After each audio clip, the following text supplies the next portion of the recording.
মালদ্বীপের চতুর্দিকে সাগর, তাদের পাশেই একটা সৌদি আরবের জাহাজ ডুবে গেল,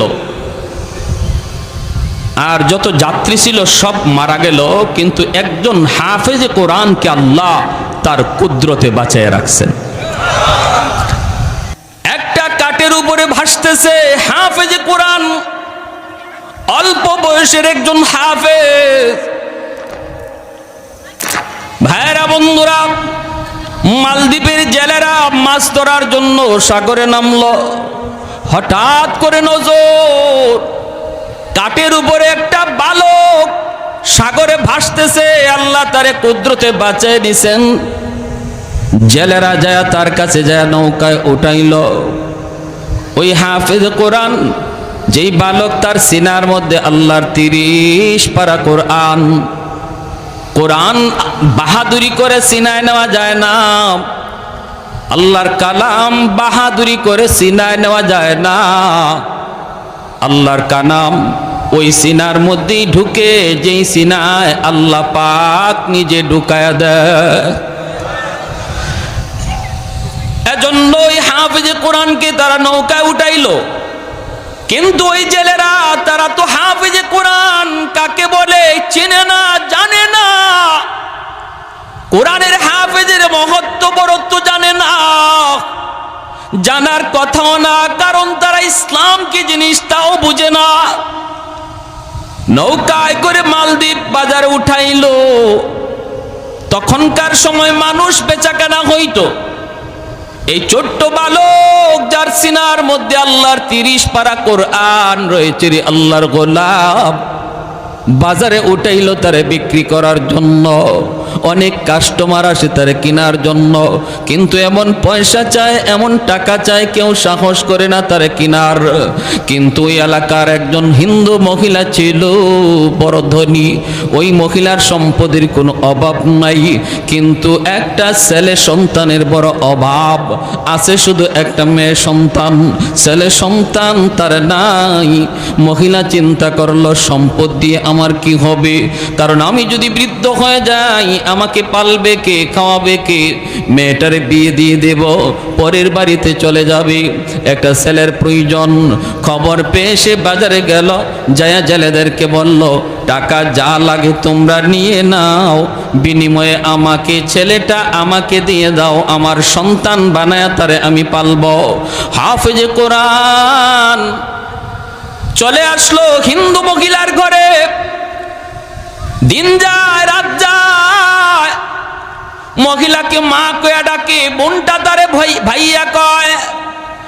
দিন যাইতেছে আরামে, কোনো অসুবিধা নাই, ভালোই চলছে। এইদিকে হঠাৎ করে হাফেজে কোরআন দেখতে পেল মহিলা কান্দে। মা তুমি কেন কান্দ? মহিলা তখন ডাক দেয়া কই, বাবা আমি কেন কান্দি? এটা তোমার কাছে বলে কোনো সমাধান পাওয়া যাবে না রে বাবা। এরপরও তুমি বারবার যখন জিগাইতেছো, মা বলি, বাবারে শোনো, মালদ্বীপ শহরে প্রতি বৎসর নির্দিষ্ট তারিখে একটা সিডর হয়, জলোচ্ছ্বাস হয়।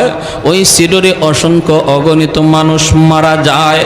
বাদশাহ জ্যোতিষীদেরকে বলল, গণকদেরকে বলল, তোমরা গণনা করে বের করো, জ্যোতিষী বিদ্যা পড়ে বের করো, কেন প্রতি বৎসর নির্দিষ্ট তারিখে রাত যখন 12টা বাজে তখন কেন সিডর হয়, জলোচ্ছ্বাস হয়?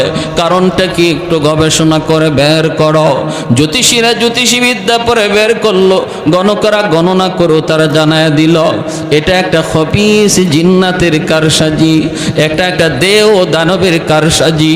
যদি ওই দেও দানবের কাছ থেকে সিডর থেকে বাঁচতে হয়, তাহলে নির্দিষ্ট তারিখে সাগরের পারে যে রাম মন্দির, ওই রাম মন্দিরে সুন্দরী কুমারী একটা মেয়েকে রেখে দেওয়া লাগবে। আর ওই মেয়েটাকে ওই খবিস জিন্নাত দেও দানব তারা খেয়ে ফেলবে, হত্যা করে ফেলবে।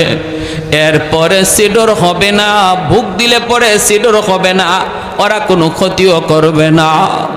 বাদশাহ জানায় দিল, আমার রাজ্যের সুন্দরী মেয়েদের তালিকা তৈরি করে দাও। প্রতি বছর লটারি হয়, এই বছর লটারিতে আমার একমাত্র মেয়ে যে তোমাকে ভাইয়া কয়, আমার মেয়েটার নাম উঠে গেছে, আমাকে নোটিশ দেওয়া হয়েছে সন্ধ্যা হলেই সরকারি সৈন্য আমার দরজার সামনে হাজির হবে, হইয়ে আমার মেয়েটাকে তারা জোরপূর্বক নিয়ে যাবে। বাবা এর জন্য কাঁদতেছি, বাবা বলো না আমি তো একজন মা, মা জানে সন্তানের দরদ। আজকে যেই মেয়েটারে এত আদর করে এত সোহাগ দিয়া নিজের হাতে বড় করলাম, চোখের সামনে মেয়েটা আজকে কোরবানি হবে, চোখের সামনে মেয়েটা আজকে মৃত্যুর ঘাটে যাবে, আমি মা কেমনে সেটা শুই? এজন্য আমি কাঁদতেছি। হাফেজ কোরআন তখন কয়, মা গো টেনশন করো না মা, তুমি কোনো টেনশন করো না। যদি এটা খবিস জিন্নাতের কারসাজি হয়, দেও দানবের কারসাজি হয়, দেও দানবের চেয়েও পাওয়ারফুল শক্তি আল্লাহ আমার সিনার ভিতরে রেখে দিয়েছে। সমাধান দিব আমি, সমাধান দিব আমি, কোনো টেনশন নাই। আমার বোনের কোনো ক্ষতি করতে দেব না। মা তুমি ভয় পেও না, ভয় পেও না। মায় কই, বাবা তুমি কেমনে কি করবা? হাফেজে কোরআন কয়, মা আমার বোনটারে নানার বাড়িতে পাঠায় দাও, আর বোনের জামা কাপড় পরাইয়া পালঙে আমার মেয়ে লোক বানায় বসায় দাও। আমার দাড়ি উঠে নাই, মুছ উঠে নাই, আমাকে দেখলে ওরা বুঝবে না আমি যে একটা ছেলে। মেয়ে লোকের পোশাক পরে যদি আমি বসা থাকি, আমাকে ওরা মেয়ে লোক মনে করে নিয়ে যাবে। নিয়ে যাক, তারপরে যা হয় আমি সেটা বুঝবো। মা তখন কান্দে, না রে বাবা না, বড় আশা করে তোমাকে এনেছি, না তোমাকে আমি হাতছাড়া করতে পারবো না। তুমি যদি চলে যাও, তোমার যদি কোনো ক্ষতি হয়, আমি মা কাকে নিয়ে স্বপ্ন দেখব, কাকে নিয়ে আমি বাঁচব? মা যেতে দেয় না, মা প্রস্তাবে রাজি হয় না। কিন্তু হাফেজ কোরআন কয়, মা গো কেন তুমি টেনশন করো গো মা, আমি কথা দিলাম আমার বিন্দু পরিমাণ কোনো ক্ষতি হবে না, হতে পারেই না, কারণ আল্লাহর 30 পারা কোরআন আমার সিনায়। উলফত মে বরাবর কে ওফা হো কে জফা হো, उल्फत में बराबर के वफा हो के जफा हो, हर चीज में लज्जत है अगर दिल में मजा हो, हर चीज में लज्जत है अगर दिल में मजा हो, एक चश्मे ज़दन गाफिल अज़ा शाख नबाशी, शायद के निगाहे को नदा गाह नबाशी, शायद की निगाहे को नदा गाह नबाशी, तो दिल में तो आता है समझ में नहीं आता, बस जान लिया मैं तेरी पहचान यही है, बस जान लिया मैं तेरी पहचान यही है। एक तो जोरे बोली अल्लाहु अकबर, মুসলমানের আওয়াজে বলি আল্লাহু আকবার। ভাইরা বন্ধুরা, কোরআনের পাওয়ার আসেনি না নাই? আর একটু জোরে কোরআনের শক্তি আসেনি না নাই? আল্লাহর কালামের পাওয়ার আসেনি না নাই? প্রমাণ হবে, প্রমাণ হবে। ভাইরা বন্ধুরা, মহিলা কান্দে কয়, না না বাবা, আমি তোমাকে হাতছাড়া করব না, তোমার যদি কোনো ক্ষতি হয়ে যায় আমি মা কাকে নিয়ে স্বপ্ন দেখব? না বাজান, আমি রাজি না। কিন্তু ছেলে বলতেছে, মা টেনশন করবা না, টেনশন করবা না, কোনো ক্ষতি আমার হবে না, বোনটারে নানার বাড়ি পাঠায় দাও, নানার বাড়িতে পাঠায় দাও। ভাইরা বন্ধুরা, নানার বাড়ি পাঠায় দিল। ছেলেটারে বোনের কাপড় পরাইয়া, মেয়ে লোকের কাপড় পরাইয়া পালঙে বসায় রাখলো। এইদিকে সন্ধ্যার টাইম, যেই মাত্র সরকারি ফৌজ দরজার সামনে এসে নক করেছে, এমনি মহিলা দরজা খুললা দেখি সরকারি ফৌজ। মহিলা তো আল্লাহ চিনে না, কোরআন চিনে না, কোরআনের মহত্ব বরত্ব জানে না, ঠিক কিনা? আল্লাহর কোরআনের সংস্পর্শে আর সোহবতে যারা আয় তারা কোরআনের পাওয়ার জানে, যারা কোরআনের কাছে আয় না তারা কোরআনের পাওয়ার জানে না, চিনেও না, ঠিক কিনা? আল্লাহর কোরআনের পাশে যারা আয়, সংস্পর্শে আয়, সোহবতে আয়, তাদের মধ্যে কোরআনের আসর যায় পড়ে। আল্লাহর কোরআন যেই কাপড়ের সাথে লাগে ওই কাপড়টা দামি হয়ে যায়, আল্লাহর কোরআন যেই কাঠের সাথে লাগে কাঠটা দামি হয়ে যায়। 10,000 20,000 টাকা গজের কাপড় যদি পায়ে লাগে আমাদের শরীর ঘামে না, পশম খাড়ায় না, ইন্না লিল্লাহ বলি না। কিন্তু আল্লাহর কোরআনের বস্তু নিয়ে যেই কাপড় দিয়ে বানানো হয় ওই কম দামি কাপড় যদি আমার পায়ে লাগে সাথে সাথে কলিজা কেঁপে উঠি, সাথে সাথে আমি কপালে চুমুকাই, সাথে সাথে আমি আমার টুটে লাগাই। আমার ভাইরা বন্ধুরা, আল্লাহর কোরআনের পাশে যেই আসে সেই কোরআনের খাতিরে দামি হয়ে যায়। অতএব কোরআনের মধ্যে কি আছে না আছে যদি জানতে হয় আলেমদের কাছে আসা লাগবে, মাদ্রাসায় আসা যাওয়া করা লাগবে, কোরআন পড়া লাগবে, কোরআন পড়নেওয়ালাদের কাছাকাছি আসা লাগবে, ঠিক কিনা? আলাইকুম বিমুজালাসাতিল উলামা ওয়া ইসতিমাই কালামিল হুকামা ফাইন্নাল্লাহা তাআলা ইউহয়িল কলবাল মাইয়িতা বিনূরিল হিকমা কামা ইউহয়িল আরদাল মাইতাতা বিওয়াবিলিল মাতার। এজন্যই নবী বলেন উম্মতের দল, ফিতনার জমানায় যদি ঈমান বাঁচাতে চাও একা একা হাঁটবা না, নিজেরে তুমি বড় কিছু মনে কইরা না। যদি দৌলতে ঈমান ফিতনার জমানায় তোমার বাঁচাইতে হয়, আমি নবী ভবিষ্যৎবাণী করে গেলাম আমার উম্মতের উলামায়ে কেরামের সাথে মিলেমিশে থাকবা। উলামায়ে কেরামের সাথে যাদের সম্পর্ক থাকবে নবীর হাদিসের ভাষায় তার ঈমান হেফাজত থাকবে। আর যারা বলবে যে আলেম উলামা লাগবে না, আমি কি কম বুঝি? বাংলায় কোরআন বের হয়ে গেছে, তফসির বাংলায় বের হয়ে গেছে, এখন ইমাম সাহেব কেন লাগবে, মাদ্রাসা কেন লাগবে? বুঝবেন খুব কম দিনের ভিতরে ওই শয়তান তার দলে নিয়ে যাবে। ভাই, যদি আপনি আলেম উলামার সাথে সম্পর্ক রাখেন, ইমানের ডাকাত যে আপনার লেবাস পরে, ইসলামী লেবাস পরে আসছে আপনার ইমান ডাকাতি করার জন্য, আপনি তারে চিনবেন না। উলামায়ে কেরামের কাছে রাডার আছে, রাডার। ওই রাডার দিয়ে উলামায়ে কেরাম চিনবে সে ইসলামের বন্ধু নাকি দুশ্মন, সে চিনায়া দিবে। যখনই আপনারে বলবে এভাবে হয় না, এভাবে করলে হয়, এভাবে নামাজ হয় না, এভাবে পড়লে নামাজ হয়, এভাবে জানাজা হয় না, এভাবে পড়লে জানাজা হয়, এভাবে জুম্মা হয় না, এভাবে পড়লে জুম্মা হয়, যত যা কিছু আপনারে বলবে, কখন বলবে? যখন দেখবে আপনি একা একা হাঁটেন, নিজেরও অনেক বড় পণ্ডিত মনে করেন, নিজে নিজেই কোরআন পড়েন, কোনো আলেমের কাছে যান না, তখনই আপনাকে সেই কথাগুলা বলবে। আর যখনই দেখবে আপনার সম্পর্ক ইমাম সাহেবের সাথে, সম্পর্ক মাদ্রাসার সাথে, সম্পর্ক মুফতি মুহাদ্দিসের সাথে, তখন আপনার ধারে কাছেও আসবে না। এটাই আমার নবী বলে গেছেন, এই কথাটাই আল্লাহর নবী বলে গেছে। সাবধান, সাবধান, আল্লাহর দোহাই। আপনি বাংলা পড়তেছেন, কোরআন পড়তেছেন, আমি নিষেধ করি না, পড়েন, কিন্তু পড়ার পরেও বোঝাটা বুঝতে হবে একজন আলেমের কাছ থেকে, ঠিক কিনা ভাই? পড়ার পরেও চূড়ান্ত বুঝটা নিতে হবে একজন আলেমের কাছ থেকে, জান্নাওয়ালা আলেমের কাছ থেকে।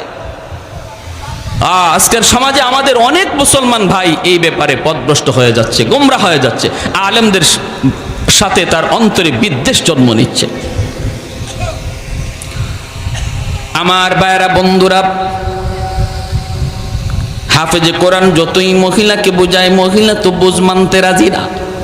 দরজা খোলার পর যখনই দেখলো সরকারি ফৌজ, সাথে সাথে কয় রাম রাম রাম। আসেনি না নাই? হ্যাঁ, ভয় পাইলেই কয় রাম রাম রাম। হাফেজে কোরআন মনে মনে কয় মারে তোমার রামে বাঁচাইতো না, বাঁচাইবে আমার আল্লাহ, ঠিক না? অবাক কিছু দেখলেই ওরা রাম রাম, অবাক কিছু দেখলেই ভগবান কইতে দেরি করে না। কিন্তু ভাইরা, ইসলাম এটা বলে না। বটগাছ কোনোদিন দেবতা হতে পারে না, গঙ্গা কোনোদিন দেবতা হতে পারে না, তুলসী গাছ কোনোদিন দেবতা হতে পারে না, গাবি কোনোদিন দেবতা হতে পারে না। অবাক কিছু দেখলেই যদি খোদা মনে করো, এজন্যই তো 33 কোটি দেবতা হইছে। কাবা শরীফে ছিল মাত্র 360টা দেবতা, এরপরে যা দেখে ইডেরই খোদা কয়, কইতে কইতে 33 কোটি, ঠিক না? উসমান হারুনি আল্লাহর বহুত বড় ওলি, আল্লাহর বহুত বড় ওলি উসমান হারুনি খাজা মঈনুদ্দিন চিশতি রহমতুল্লাহি আলাইহির উস্তাদ। খাদেম নিয়ে রওনা দিয়েছেন, শীতের রাত, অজু করবেন, একটু অজুর পানি গরম করা লাগবে। খাদেমকে বলতেছেন, বাবা দেখ তো কোথাও একটু আগুন পাওয়া যায় কি না। খাদেম তালাশ করে করে পেয়ে গেল কিছু আগুন। আগুনের চতুর্দিকে মানুষজন দাঁড়ায় দাঁড়ায় আগুনের পূজা করে আর উলু উলু উলু উলু দেয়। খাদেম যায় বলতেছে, ভাই রে তোমরা একটু আগুন দিবানি? কয় কেন? কয় উস্তাদের অজুর পানি গরম করব। সাথে সাথে অগ্নি পূজারীর দল, ওদের মাথা গরম হয়ে গেল। কই কি আমরা আগুনের পূজা করি, এই আগুন নিয়ে তুমি অজুর পানি গরম করবা? ভাগো মিয়া।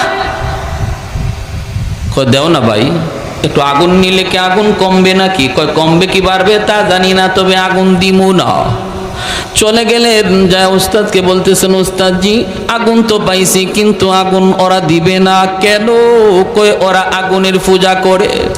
আল্লাহর ওয়ালি উসমান হারুনি কয় আমাকে নিয়ে যাও।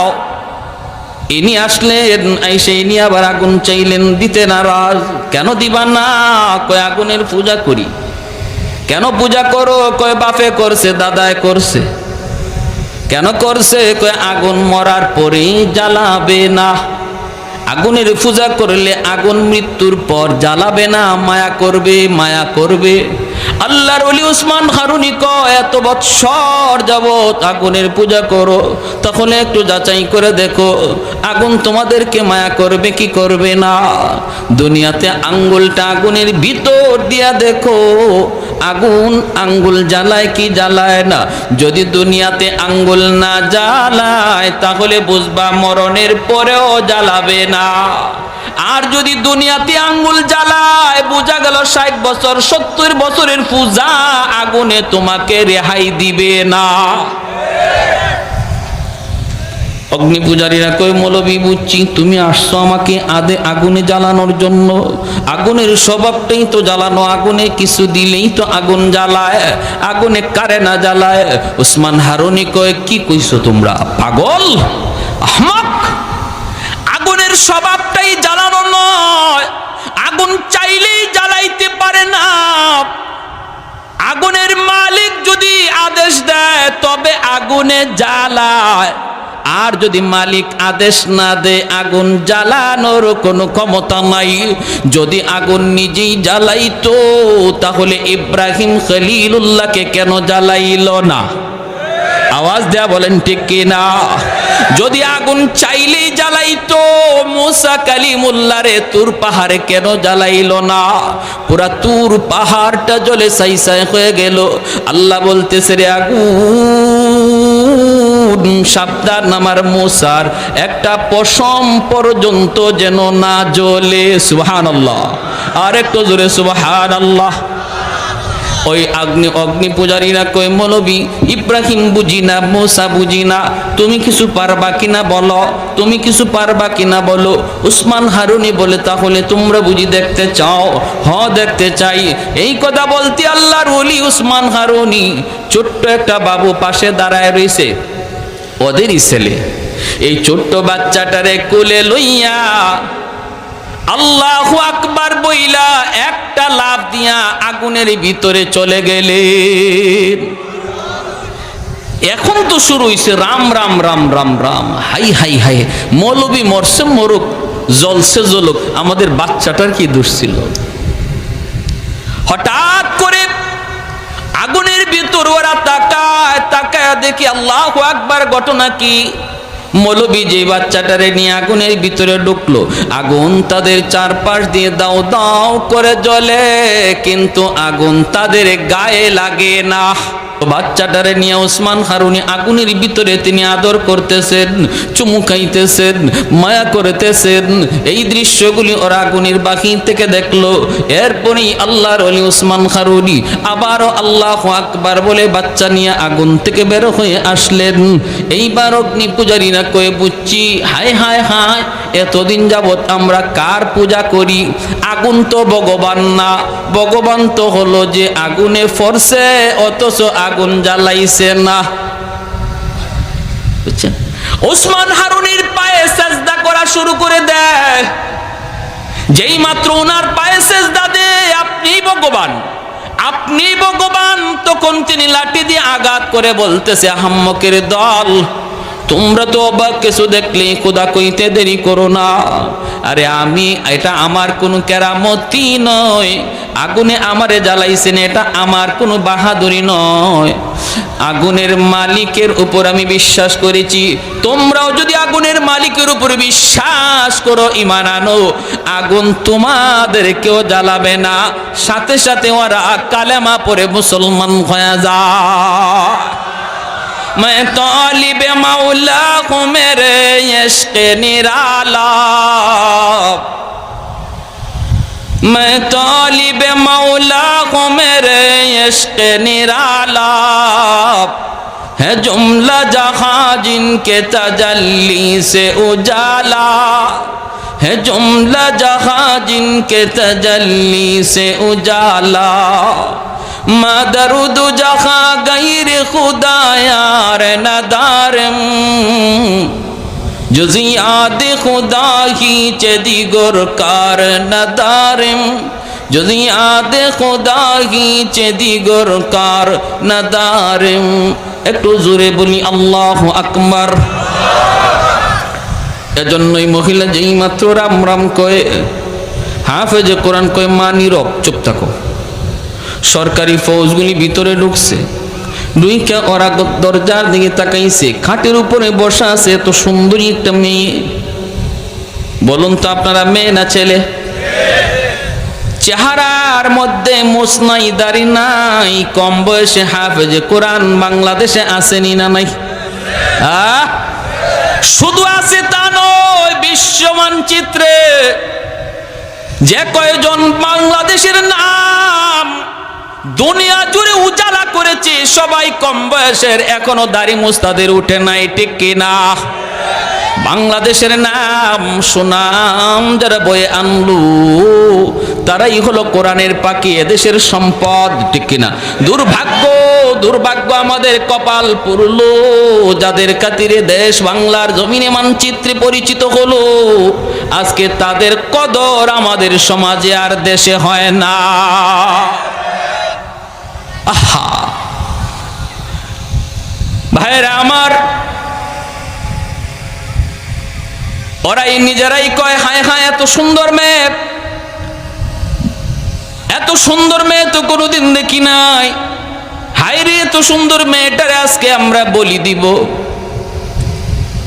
সুন্দর তো হবেই, কারণ দেশ হলো নবীর দেশ, নবীর দেশে যার জন্ম, চেহারা তো সুন্দর হবেই। নিয়ে যাইতেছে, নিয়ে যাইতেছে, নিয়ে যাইতেছে হাফেজে কোরআন। ভাইরা বন্ধুরা, ওই যখন রাম মন্দিরে যায় রেখে দিল, মন্দিরে ঢুকার পরেই সে মেয়ে লোকের পোশাক খুলে ফেলবো, লুকায় এসে তার নিজের পোশাক নিয়ে নিল, যায় নামাজটাও নিয়ে নিল। মন্দিরে ঢুকেই হাফেজে কোরআন যায় নামাজ বিছাইয়া আল্লাহর কুদরতি কদমে সেজদায় পড়ে গেল। জানালা দিয়া তাকায়, রাত যখন 12টা বাজবে, সরকারের পক্ষ থেকে পাগলা ঘন্টা বাজানো হবে, সিগন্যাল দেওয়া হবে, সিডর হওয়ার সময় হয়ে গেছে, সবাই সতর্ক হয়ে যাও। যেই মাত্র 12টা বেজে গেল, হাফেজে কোরআন তাকায় দেখলো, ওই যে সাগর থেকে দেখা যায় বিশাল আকারে পানি উপরে উঠতেছে, পানির উপরে আবার আগুন দেখা যায়। সাথে সাথে সে আল্লাহর কোরআনের সূরা ইয়াসিন তিলাওয়াত শুরু করে দেয়। তিলাওয়াত শুরু করে আর কয়, মালিক আজকে প্রমাণ হবে, প্রমাণ হবে দেওদানবের পাওয়ার বেশি নাকি তোমার কোরআনের পাওয়ার বেশি। আজকে প্রমাণ হবে সিডরের পাওয়ার বেশি নাকি তোমার কোরআনের সূরা ইয়াসিনের পাওয়ার বেশি। বাইরা বন্ধুরা, যেই মাত্র পানিটা আসতেছে দানবের রূপ ধারণ করে, সাথে সাথে সূরা ইয়াসিন পড়ে সে একটা ফু দিল। ফু দেওয়া মাত্রই আল্লাহ পাক রব্বুল আলামিন ওই সূরা ইয়াসিনকে অ্যাটম বোমার মতো শক্তিশালী বানায়া পাহাড়ের মতো উঁচু হওয়া পানির মোকাবেলায় আল্লাহ পাঠায়া দিলেন। আল্লাহু আকবার, জোরে বলেন। পানির মোকাবেলায় আল্লাহ পাক পাঠায়া দিলেন। ভাইরা বন্ধুরা, আল্লাহর কালামের আসর আসেনি না নাই? আল্লাহর কালামের আয়াতের আসর আসেনি না নাই? বিবারিয়ার হুজুর রাহিমাহুল্লাহ, ফখরে বাঙ্গাল রাহিমাহুল্লাহ, ওনাকে একদিন এক নাস্তিক কয়, হুজুর হুজুর মানুষে আই আপনাদেরকে কয়, হুজুর একটু ফু দেন, ফু দেন, ফু দেন। এই যে ফু দেন, একটা বাতাস ছাড়লেন, এটা কি হইল? এভাবে মানুষদেরকে আপনারা ধোঁকা দিয়ে আর কতদিন চলবেন? ওইটা ওই বর্তমান নাস্তিকদের সাথে মিল আসেনি না নাই? হ্যাঁ, জান্নাত জাহান্নাম কোত্থেকে আসলো? জান্নাত জাহান্নাম তো হইব কিয়ামত আর পরে। হুজুরে যে মেরাজের ওয়াজ করতে গিয়ে জান্নাত জাহান্নামের কথা বললো, জান্নাত জাহান্নাম তো আল্লাহ বানাইছে ওই না, নাউজুবিল্লাহ। কোন কেমন পণ্ডিতের পণ্ডিত বুঝেন। আবার কয় হুজুর মেরাজে গেছেন, এই সময় আপনি এই কি পাইলেন কোত্থেকে? এই সময় তো কোরআনই নাজিল হয় নাই। কেমন পণ্ডিত, কোরআন কখন নাজিল হইছে এটাই জানে না, আর আসছে একজন মুফতি সাহেবের, একজন মুহাদ্দিস সাহেবের ভুল ধরার জন্য। এই নাস্তিকও কয়, হুজুর এই মানুষ একটু পানি ভরা চায়, আর আপনারা পানি ফু দেন অথবা গায়ে ফু দেন, এই যে একটা বাতাস দিলেন, এই ধোঁকাবাজি করে আর কতদিন চলবেন? নাউজুবিল্লাহ, জোরে কোন। হুজুর বলতেছে, আমি কোরআনে আয়াত পড়ে ফু দেই, এতে কিছু হয় কি হয় না এটা তোমার বুঝে আসে না। কয় না, এটা একটা বাতাস, তো ফু দিলেন বাতাস, এটা কি হবে? আল্লাহর ওলি ফখরে বাঙ্গাল রহমতুল্লাহ আলাইহি বলেন, তুমি বুঝবা কেমন করে? তুমি তো একটা জারজ সন্তান, তোমার তো বাপেরই ঠিক নেই। যে এই কথা বলছেন, হের চেহারা লাল হইয়া বডি ফুলে গেছে, হাত পা গুছাইতেছে, হুজুরে এখনই ধরবে। মৌলবী এত বড় কথা আমারে বলছো? পুরা বডি ফুলে গেছে গুসায়, চেহারা লাল হয়ে গেছে, মানুষজন জমা হয়ে গেছে। মানুষ কয় রাখ রাখ রাখ, কি হয়েছে? কি হয়েছে কয় না। মৌলবী আমরা কইল কি? হুজুর কি কইছেন? হুজুর কয় আমি তারে কইছি হে একটা জারজ সন্তান, একটা হারামজাদা, ওর বাপের ঠিক নাই। মানুষে কয় হুজুর আপনি অত বড় একজন হুজুর, হুজুর এই গালিটা কেমনে দিলেন? হুজুর বলতেছে, হাইসা হাইসা হুজুরে কয়, আমি যে তারে গালি দিছি মূলত গালি না, আমি তারে জবাব দিছি, জবাব। সে যা জানতে চাইছে ওটা জানাইছি। কেমন? হে জানতে চাইছে যে আমরা যে কোরআনের আয়াত পড়ে ফু দেই, এই ফুতে কি হয়? ফু তো একটা বাতাস, এই বাতাসে তো কিছু হওয়ার কথা না, আমরা নাকি এরকম ফু ফা দিয়ে ধোঁকাবাজি করি। এটা বুঝাইছে তারে। কেমনে বুঝাইছেন? বুঝো না তোমরাও? আমি যে ওরে হারামজাদা বলছি, এটা একটা বাতাস ছাড়ছি, বাতাস। কি ছাড়ছি? ভালো করে বুঝছেন? তারে কি মারছি? না। তারে কি ইটা মারছি? না। তারে কোনো ধরনের টাচই আমি করি না, শুধু একটা বাতাস ছাড়ছি। এই বাতাসটাও একটা নাপাক বাতাস, একটা গালি। এতে করে দেখেন তার চেহারা লাল হয়ে গেছে, তার বডি ফুলে গেছে। একটা নাপাক বাতাসে যদি এমন আসর থাকে, তার চেহারাটারে ফুলাইয়া দেয়, বডিটারে লাল করে দেয়।